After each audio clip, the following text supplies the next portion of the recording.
काहे गरियावे ले, ओकर रीजन होई ना गरियावे वाला, तो वैसन कांड न करा लो कि ना हम गाड़ी देई। मतलब बहुत सारी लड़की मतलब बहुत सारी लड़कियां औरतें आपको फॉलो करती हैं, उन लोगों को कोई टिप्स देंगी वायरल उन लोगन के? हमार माई बहन चाची हमार जनता जनार्दन बाड़ी लोग जौन की हमार गाना बहुत सारा आवेला, आप लोग देखा तो कम कि हमार गाना आवेला, बहुत जानी कहलन कि अरे हमार गाना रोड पे बजा था। हम कहतनी शान से कहतनी हमार गाना रोड पे ना बजेला, हमार गाना घर में बजेला। और हमरा चाची माई बहन दीदी भौजी पापा भैया चाचा जितना भी लोग बाना सबका दिल में बजतेला, समझता नहीं? कहले का मतलब हमारी बात जौन रोड में बजे ओकरा की इज्जत ना देवे के, जौन घर में बजे 4 फैमिली के परिवार में बजे, जौन की पूरा फैमिली एक साथ बैठ के सुन सके, ओके देख सके, ओकरा के लाइक कल जाला, बाकी सबके टेंगा दिखावल जाला। अच्छा ये बताइए, भोजपुरी के बहुत तथाकथित सुपरस्टार जेके लागेला कि मिलियंस में असली गाना बना के मिलियंस में व्यू ले लेके घमंड बा, ओकरा क्या कहल जा?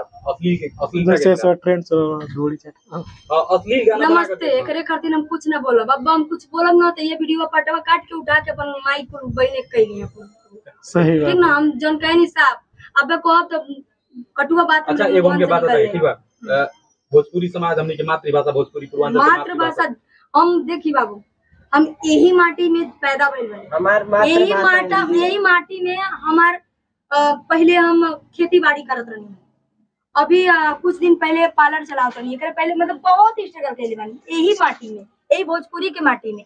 भोजपुरी हमनी के मातृभाषा लेकिन भोजपुरी के तथाकथित सुपरस्टार भोजपुरी में अश्लीलता गोरे में लागल बाटे। देखिए कहले का मतलब ही बा ना, हम छोटे स्टार हैं, स्टार का हम छोटे करना सा हाउस वाइफ यूट्यूबर हैं, कहीं ना कहीं तालाब के जोन मगरमच्छ है, बात समझिएगा आप सबके लोग। हम सबसे कहता नहीं, जितना जनता जनार्दन बा सबके कहता नहीं, ई गाना गाए वाला चाहे लिखे वाला केहू गलत नहीं है, गाना बजाए वाला गलत।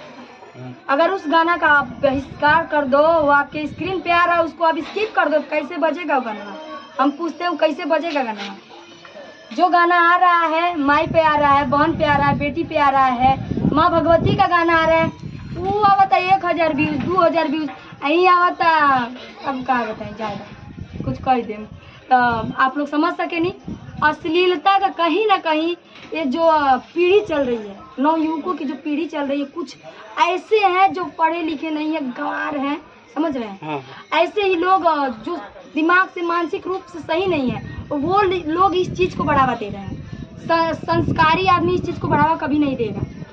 गाने वाला आदमी गलत नहीं है, लिखने वाला आदमी गलत नहीं है। मान लीजिए चल रहा है तभी तो लिख रहा है, चल रहा है तभी तो गा रहा है, नहीं चलता तो नहीं करता। आप तो अश्लीलता नहीं गाते, फिर भी आपका वीडियो चलता है। देखिए तो मेरा वीडियो अभी कहाँ है, हम दिल में बसे हम रोड में ना बजे, हम घर में बजे नहीं। एगो आपके लाइन बा, कैसन लगा तनी तनी करे दा कमेंट। अरे कैसन लागो तनी तनी करी लो कमेंट हो, बगल में खार बारे हमर सरवेंट हो। अरे राजा जी के हमारा बेकार चलबा, हमर देवर पहुना लो बोलो का हालो बा। काफी प्यार दुलार लोग आप लोग ये गाना पर देनी में कोनो अश्लील ना रहला, हम अपन दिल का फीलिंग रवा लोग से कहे रानी, जौना के माध्यम से हम वायरल भई रही। कहीं ना कहीं देवर पहुना कह के हम ये रियल सच्चाई है कि वायरल हुए थे हम।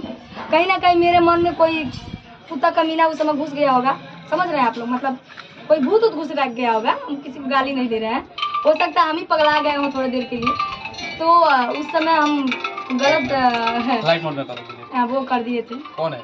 सन्नी।